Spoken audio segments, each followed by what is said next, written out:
जय श्रीराम। माता सवरी को प्रभु श्रीराम जो भक्ति उपदेश देते आज आमे ताहाकू संक्षिप्त श्रवण करवा। माता सबरी आश्रम जितेबले भगवान श्रीराम एवं श्री लक्ष्मण उपस्थित होती तांको देखी माता सबरी तांको चरण में लुटी पड़े। जलरे दुई भाई पाद धोई सुंदर आसन रे बसाई अत्यंत रसाल और स्वादिष्ट कंदमूल और फल देले। प्रभु श्रीराम प्रशंसा करी से सबु प्रेमर सहित भोजन कले। तापरे माता सबरी हाथ जोड़ी सेमानंक आगे ठिया हुई कहिले, केही विधिय स्तुति करो तुम्हारी, अधम जाति में जड़ मति भारी। अधम ते अधम अधम अति नारी, तिन्ह मह में मति मंद घारी। कह रघुपति सुनु भामिनी बाता, मानव एक भगति करनाता।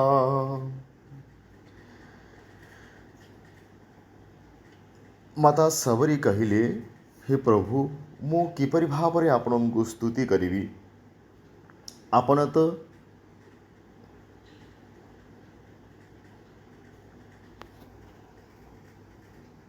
मोर तो जाति नीच, मु अत्यंत मूढ़बुद्धि अटे। अधमते अधम अधम अति नारी, जो मने अधम ठारू मध्य अधम, स्त्री मने होचंदी समानंक मध्यरे भी अधम। पुणी हे पापनासन, तीन मह में मति मंद अघारी, से स्त्री मानक मध्यरे भी मु मूढ़बुद्धि अटे।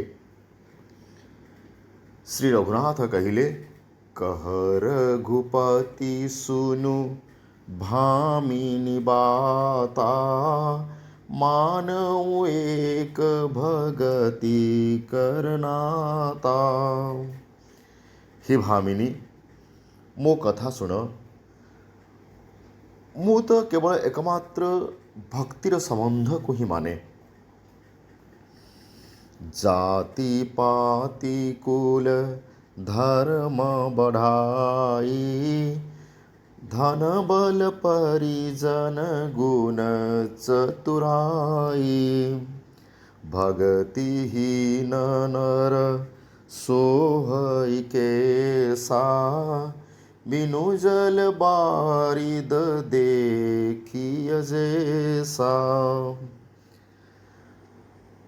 भगवान श्रीराम कहउचंती, जाति पाति कुल धर्म बढ़ाई, धन बल परिजन गुण चतुराई। जाति पंक्ति कुल धर्म बड़िमा धन बल कुटुंब गुण और चतुरता ए सबु थाई मध्य जार भक्ति न थाए, भगतिहीन नर सोहई कैसा, बिनु जल बारिद देखिय जैसा। सही भक्तिहीन मनुष्य जल शून्य मेघ परी शोभाय न देखा जाए। तापरे प्रभु श्रीराम आगु कहउचंती, नवधा भगति कहूँ तो ही पाही, सावधान सुनु धरु मन माही। मु तुमको वर्तमान मोर नवधा भक्ति विषय कहूची, तुम्हें सावधान हुई सुन ओ से सबू को मने रख। प्रथम भगति संतन कर संगा, दूसर रति मम कथा प्रसंगा। प्रथम प्रकार भक्ति होची संत जनक संग। द्वितीय प्रकार भक्ति है मोर कथा प्रसंग रे प्रेम दूसरी रति मम कथा प्रसंगा मोर कथा प्रसंगरे रति अर्थात मो कथा को भल पाइबा।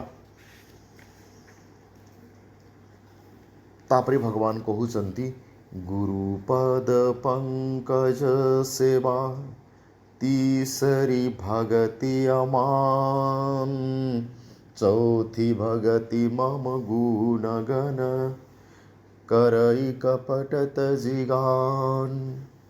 तृतीय प्रकार भक्ति होची अभिमान रहित होई गुरुंक चरण कमल सेवा करिबा।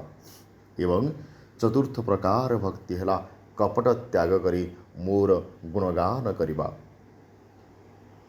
मंत्र जाप मम दृढ़ विश्वासा पंचम भजन सो वेद प्रकाशा छठ दमशील विरति बहुकर्मा निरत निरंतर सज्जन धर्मा।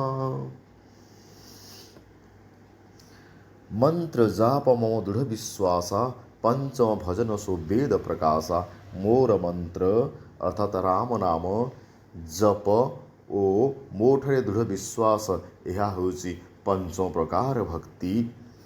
यह वेदरे प्रसिद्ध अटे। षष्ठ प्रकार भक्ति होची छठ दमशील विरति बहुकर्मा निरत निरंतर सज्जन धर्मा।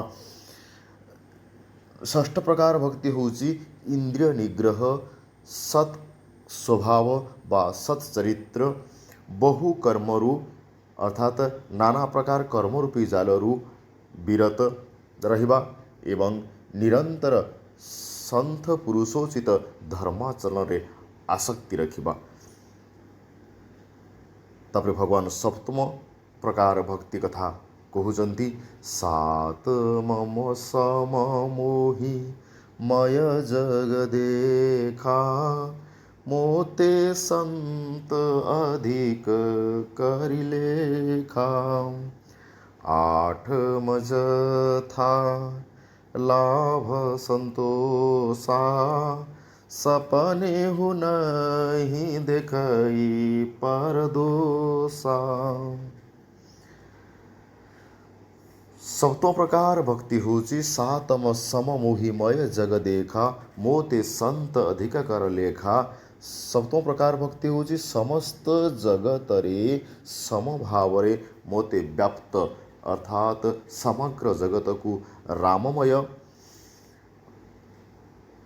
बोली देखिबा एवं संत मानंकु मोठरु मध्य अधिक करी मानिबा मोते संत अधिक करी लेखा। अष्टम प्रकार भक्ति होची आठम जथा लाभ संतोषा सपने हो नहीं देखई परदोषा। जहाँ किछि मिलिब सेतिकिरे संतुष्ट रहिबा एवं स्वप्न रे भी परदोष न देखिबा।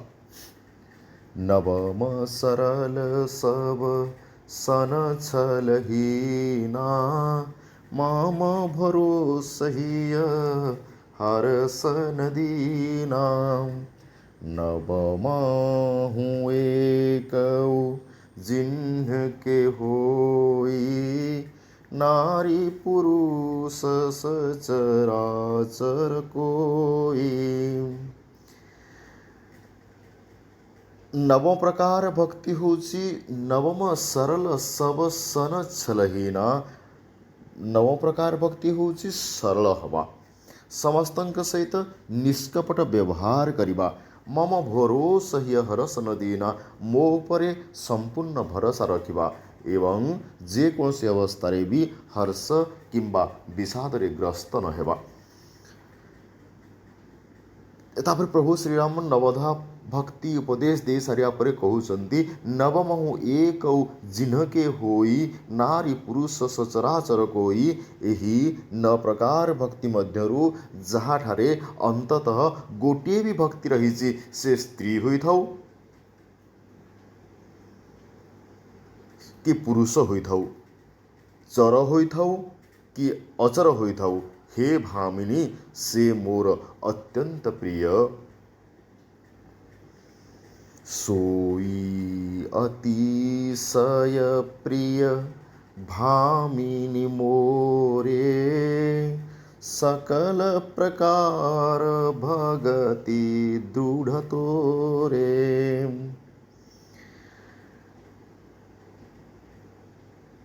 ଏହି 9 ପ୍ରକାର ଭକ୍ତି ମଧ୍ୟରୁ ଯାହାଠାରେ ଅନ୍ତତଃ ଗୋଟିଏ ବି ଭକ୍ତି ରହିଛି, ସେ ସ୍ତ୍ରୀ ହୋଇଥାଉ କି ପୁରୁଷ ହୋଇଥାଉ, ଚର ହୋଇଥାଉ କି ଅଚର ହୋଇଥାଉ, ହେ ଭାମିନୀ ସେ ମୋର ଅତ୍ୟନ୍ତ ପ୍ରିୟ।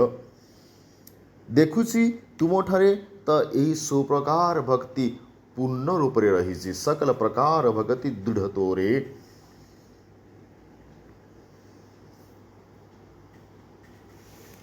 जोगी वृंद दुर्लभ गति जोई, तो कहूँ आज सुलभ भई सोई।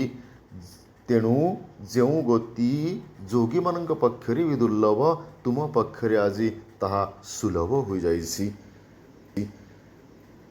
भगवान के प्रति भक्ति रहबा द्वारा जोगी मानू जो पद प्राप्त होता है, कठोर साधनाकारी तपस्वी माने जो गति प्राप्त करथांती भगवान कर भक्ति करुथवा बा ए नवधा भक्ति जहाँ पाखरे थाए तांको मध्य से गति प्राप्त होता है बोली भगवान श्रीराम माता सबरी को कहउचंती।